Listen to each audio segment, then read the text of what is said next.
বনি ইসরায়েলের মধ্যে কয়জন বিচারকের কথা বললাম?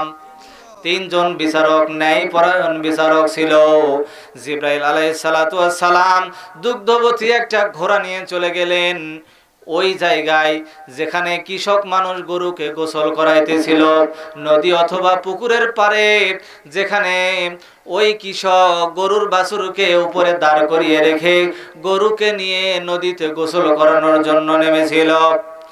জিবরাইল আলাইহিস সালাতু ওয়াস সালাম দুগ্ধবতী একটা ঘোড়া নিয়ে গেলেন। দুগ্ধবতী ঘোড়াকে তিনি একটা খুঁটির সঙ্গে অথবা একটা গাছের সঙ্গে বাঁধলেন। বাঁধানোর পরে এবার জিবরাইল আলাইহিস সালাতু ওয়াস সালামকে আল্লাহ পাক রব্বুল আলামিন বললেন, জিবরাইল এবার ওই গরুর বাছুরকে তুমি ধরে নিয়ে এসে এই ঘোড়ার ওলানের মধ্যে লেগে দাও। আল্লাহ রাব্বুল আলামিন মুহূর্তের মধ্যে ঘোড়ার দুধকে এত সুন্দর মিষ্টি আর মধুময় বানিয়ে দিল। গরুর বাছুরকে যখন ঘোড়ার ওলানের সঙ্গে লাগিয়ে দেওয়া হলো, সঙ্গে সঙ্গে ওই বাছুরটি এত মজা করে দুধ খাইতে আরম্ভ করলো যে গরুর বাছুর ভুলে গেল সে গরুর বাছুর না ঘোড়ার বাছুর। গরুর বাছুর ভুলে গেছে যে সে আসলে কোথা থেকে জন্ম নিয়েছে। কিসের লোভে? মিষ্টি দুধের লোভে। এবার আল্লাহ রাব্বুল আলামিন বলতেছেন, জিবরাইল এখানে বেশিক্ষণ থাকা যাবে না, বেশিক্ষণ থাকলেই বাছুর পেট ভরে দুধ খাবে।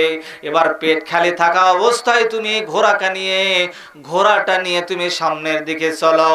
এবার জিবরাইল আলাইহিস সালাতু ওয়াস সালাম সামনের দিকে ঘোড়াটা টানতে শুরু করলো, আর বাছুরটা পিছন দিকে যাইতেছে। কিসের লোভে? কিসের লোভে? জোর হলো না, আরো জোরে চিৎকার মারে। কিসের লোভে? দুধের লোভে। দুধ তোর মায়েরও আছে, এরও আছে, কিন্তু কেন যাচ্ছে? মিষ্টি দুধ লেগেছে, খুব মিষ্টি, খুব সুস্বাদু লেগেছে, এই জন্য মিষ্টি দুধ খাওয়ার জন্য ঘোড়ার পিছনে পিছনে যাচ্ছে।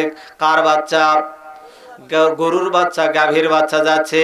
এবার যখন ঘোড়ার পিছনে পিছনে যখন বাছুরটা যাচ্ছে, ওই সময়ে কৃষক বেটা দেখে নদীর নিচ থেকে এবার গরুকে গোসল করা বাদ দিয়ে দৌড়।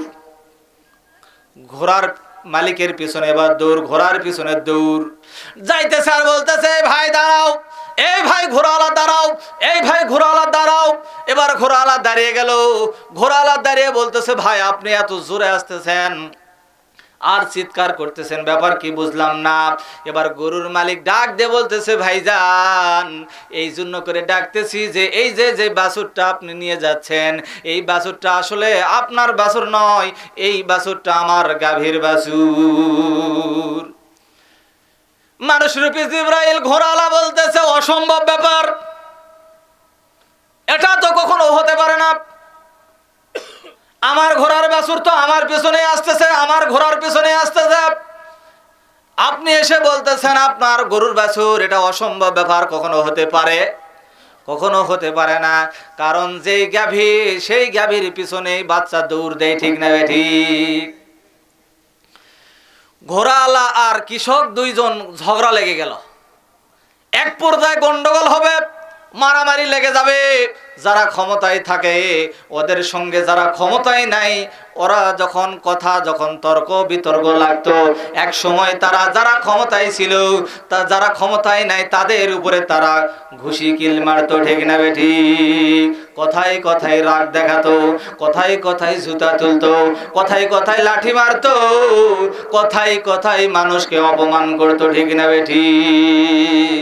গরুর মালিক ডাক দিয়ে বলতেছে, ভাইজান আপনার সঙ্গে তর্ক আমি করব না, আপনার সঙ্গে তর্কে আমি যাব না, আপনার সঙ্গে শক্তিতে আমিও পারবো না। কারণ আমি জানি আপনি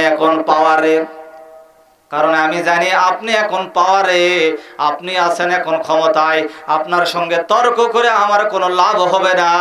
সুতরাং চলেন আমরা দুইজনে তর্ক বাদ দিয়ে, এই দেশের বিচারণ ব্যবস্থায় এত সুন্দর ন্যায়পরায়ণ বিচার, এই দেশের বাচ্চা এত সুন্দর বিচার ব্যবস্থা করে দেয়, আমরা যদি সেখানে যেতে পারি তাহলে আমাদের দুইজনের বিচারটাই সুষ্ঠু বিচার হবে।